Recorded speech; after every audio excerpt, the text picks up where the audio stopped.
donc aujourd'hui on se retrouve pour une vidéo dans un cadre un petit peu différent. En fait, il fait tellement chaud dans la pièce des furets que je préfère les parquer avec moi dans la pièce à vivre. Donc ils ont peut-être un petit peu moins d'espace de vie, mais au moins je sais qu'ils ont moins chaud. Donc j'en profite tout de suite pour vous le dire, pensez-y avec les jours de canicule qui sont en train d'arriver. N'oubliez pas que le furet est en danger à partir de 25 degrés, donc il faut absolument que vous le teniez au frais. Serviettes humides, petit bassin avec de l'eau, euh, des bouteilles au congélateur que vous enveloppez dans des dodos. Il y a plusieurs astuces, renseignez-vous. Vérifiez que votre furet va bien. Bon, forcément, s'il est un petit peu plus fatigué que d'habitude, c'est normal, mais bon, il faut quand même que ces signes vitaux aillent correctement, d'accord? Donc on se retrouve pour les coupes des griffes. C'est Sabine qui m'a demandé de faire une petite vidéo pour ça, donc merci Sabine.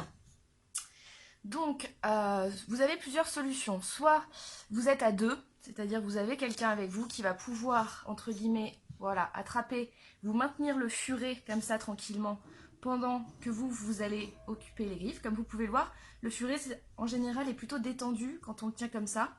Donc vous avez tout loisir de pouvoir lui couper les griffes. Si vous êtes tout seul, comme par exemple moi la plupart du temps, soit vous attendez que votre furet soit dans un état, on va dire, calme, endormi, où là forcément il dormira comme ça contre vous, et vous pourrez lui couper les griffes. D'accord?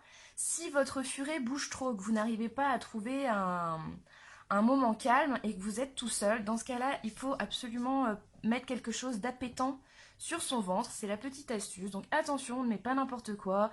Moi j'ai fait l'erreur au début, on m'avait dit de mettre du Nutri-Gel, attention c'est hyper sucré donc surtout pas. Au début pareil, les premières fois j'ai fait l'erreur, j'avais mis du beurre, évitez, c'est gras, c'est pas bon pour eux. Quitte à mettre quelque chose, soit vous mettez un petit peu de graisse d'oie. Moi j'ai pas de graisse d'oie en ce moment, mais j'ai de l'huile de coco, donc ce sera de l'huile de coco. Il ne s'agit pas de détremper le ventre, juste d'en mettre un petit peu, d'accord? Donc voilà pour comment vous faites déjà, hop, pour couper tranquillement les griffes. Après, donc à savoir sur les griffes du furet qui ne sont pas rétractables, vous voyez quand elles sont grandes, de toute façon, en général, les pattes arrière ça va bien, c'est plutôt les pattes pixie, c'est plutôt les pattes avant qui s'accrochent un petit peu, donc vous le faites quand vraiment vous voyez que votre furet s'accroche partout, ou quand vous le prenez dans vos bras et que vraiment vous voyez qu'il vous griffe dès qu'il grimpe sur vous, que c'est vraiment trop. Donc je vous mettrai certainement un petit schéma ou une petite image, parce que je suis pas sûre que ça se voit à la caméra, surtout sur le mâle. Comme les chats, en fait, ils ont donc un nerf rouge à l'intérieur des griffes. Donc il faut surtout pas couper le nerf.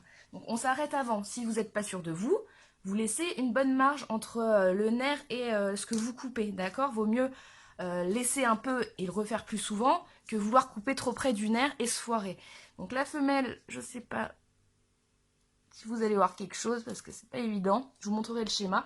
Donc la femelle par exemple, les femelles, enfin moi je pense que c'est pareil chez tous les femelles et tous les mâles. Les femelles on voit très bien le nerf à l'intérieur. Par contre les mâles c'est assez, ils ont des griffes plus opaques et on voit moins bien, d'accord? Donc sinon moi j'utilise un vrai petit coupe-griffe, donc c'est le même que pour mon chat, voilà, qui est fait exprès, vous voyez, avec une partie incurvée. Moi, je déconseille quand même d'utiliser votre propre coupe-ongle, vous savez, là, qui est... En fait, ça se voit qu'il est incurvé en forme d'ongle pour nous. J'aurais un petit peu peur de casser la griffe, mais bon, apparemment, il y en a qui le font et qui s'en sortent. Moi, je trouve que c'est vraiment simple, parce que là, à partir du moment où vous avez mis la griffe, ça coupe là où vous avez mis la griffe, il n'y a pas de mauvaise surprise, ça coupe pas avant, pas après, ça coupe vraiment là où vous avez positionné le coupe-griffe. Donc voilà, qu'est-ce que je peux vous dire d'autre? Admettons, vous vous foirez, vous avez coupé un tout petit peu trop et le nerf saigne. Donc dans ces cas-là, pas de panique, forcément ça va faire un petit peu mal à votre furet. Hein. Et surtout, c'est assez impressionnant parce que ça saigne beaucoup. Je sais, ça m'est arrivé avec mon mâle, la première fois que je lui ai coupé les griffes, vu qu'elles étaient opaques, je me suis foirée. Donc dans ces cas-là, pas de panique, vous désinfectez avec de la bétadine ou un mercurochrome, je sais pas, enfin sans alcool, hein, quelque chose de doux, vous désinfectez et vous trempez la griffe en question dans de la farine. Ça va permettre de couper le sang, d'accord? Donc on va essayer avec Pixie. Donc je pense que vous n'allez pas voir en détail ce que je coupe, tout simplement parce que quand vous voyez que même quand j'approche vraiment la caméra, on voit pas grand chose. Gardez juste à l'œil que voilà, il faut pas couper Enfin, vous coupez bien avant le nerf, d'accord? Surtout que moi les miens ils ont plutôt des griffes assez courtes, mais bon je voulais pas non plus attendre 2 semaines avant de le faire. Donc on va essayer avec Pixie Rose en fait, hein, c'est pas trop le souci. Donc je prends un peu d'huile de coco, je lui embadigeonne, oh elle a pas aimé, sur le bidou. Elle a été surprise, donc voilà. Et ce qui se passe c'est que, Ose, laisse-moi. Et ce qui va se passer, donc, c'est qu'elle va se mettre à lécher. Donc vous avez tout loisir, à partir du moment où elle lèche, Ose, mets-toi de tes fesses s'il te plaît. Donc à partir du moment où elle lèche, vous avez vraiment tout loisir de couper les griffes. Donc, attendez, j'ai Ose qui fait l'idiot derrière, voilà. Donc vous voyez que ça dure un sacré moment, hein, parce que le temps qu'elle se nettoie. Donc à partir de ce moment-là, là vous attrapez griffe par griffe, et vous coupez. Donc moi, elles sont très courtes, hein, donc je vais peut-être pas toutes les faire. Je fais juste celles qui sont un peu longues. Et vous coupez. Donc vous n'oubliez pas, vous ne coupez pas au niveau du rouge, hein, tout simplement. Et vous coupez juste la petite partie blanche qui dépasse. D'accord? Et voilà. Et alors moi je fais très rarement les arrières. Alors là je les fais vraiment, je suis même pas sûre, j'ai peut-être dû le faire 2 ou 3 fois, c'est tout.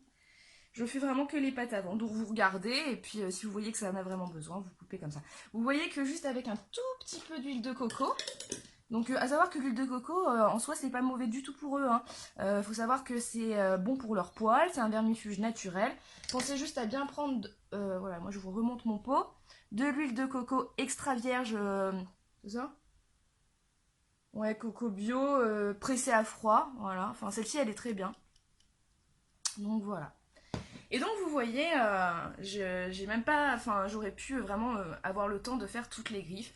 Le mâle ce serait exactement le même principe, on en met un petit peu sur le bidou, on le met en position, il va se lécher et là après on n'a plus qu'à s'en occuper tranquillement. Je regarde si lui il en a besoin. Ose chérie. Vous voyez là, moi pour moi je lui fais pas. Hein. Enfin, alors là on voit pas bien pareil, je sais pas. On n'arrive pas à voir le nerf, c'est compliqué. Hein. Vous le voyez peut-être là un petit peu, c'est la petite partie rouge. Donc voilà. Bah écoutez, si vous avez des questions, faites-le moi savoir. Si vraiment vous voulez plus une visibilité importante, je pourrais peut-être demander à mon ami de me filmer. Parce que moi, je pense que j'ai pas un... Enfin, on voit pas très bien sur la vidéo, donc peut-être si quelqu'un me filme vraiment en mettant dessus, ça peut aider. Si vraiment vous voulez, bah dites-moi, sinon comme vous voyez, c'est pas compliqué. Voilà, suivez bien le fait de pas couper ce nerf et tout se passera bien. Et il y a un bon outil. Utilisez un subterfuge si vous êtes tout seul ou que votre furet est pas calme et tout se passera bien. Voilà, bon, bah écoutez, profitez bien de vos loulous, surtout faites attention à la chaleur. Je vous le dis encore une dernière fois, faites très attention. Et voilà, allez, salut tout le monde.